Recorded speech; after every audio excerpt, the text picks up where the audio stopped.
Mukhang seryoso itong San Miguel Beermen dito sa binabalak nila sa Commissioner's Cup at sa mga susunod na conferences dahil ready raw sila mag-offer ng 3 player kapalit nito si Justin Arana, ang big man ng Converge Fiberxers. Alam naman natin yung mga balita. Justin Arana daw ay nagre-request na ma-trade mula sa Converge. Ang sabi, ito raw si Arana hindi na raw masaya sa Fiberxers at gusto na lumipat sa ibang koponan.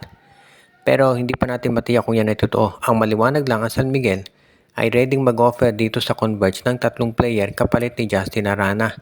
Ibibigay daw nila si Motaw Tuwa, itong si Chris Miller, plus isasama daw nila itong si Wami Tiongson kapalit ni Justin Arana.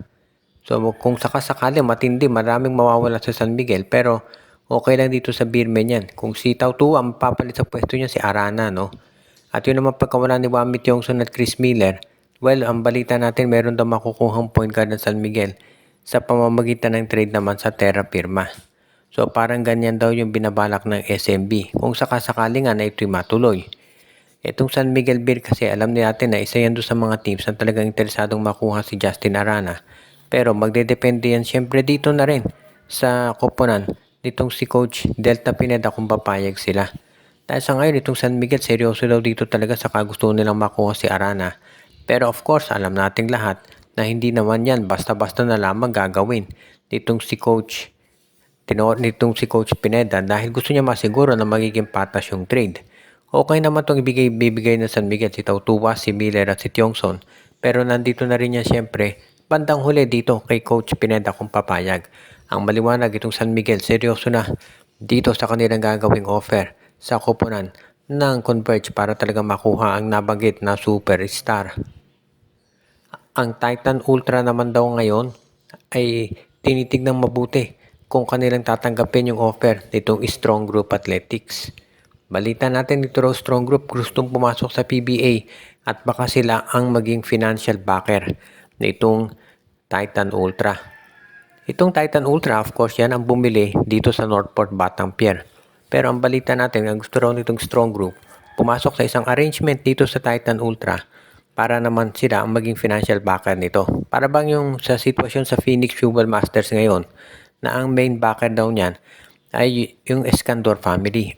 So ngayon, ang mangyayari naman dito sa Titan Ultra, ang magiging main financial backer nila, ang Strong Group Athletics. At alam nating lahat na ang Strong Group ay marami yang pera dahil kapag naglalaro yan sa international competition, mga NBA players ang ginagamit niyan.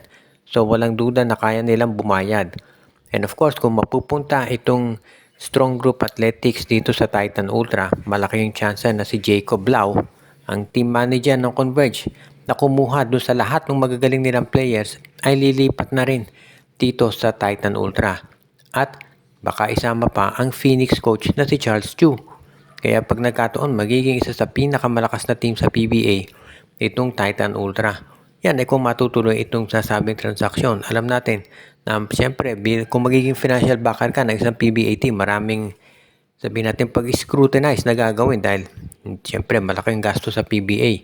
Kaya nga ngayon, ito raw Titan Ultra at Strong Group Athletics ay nag-uusap ng mabuti tungkol sa bagay na ito.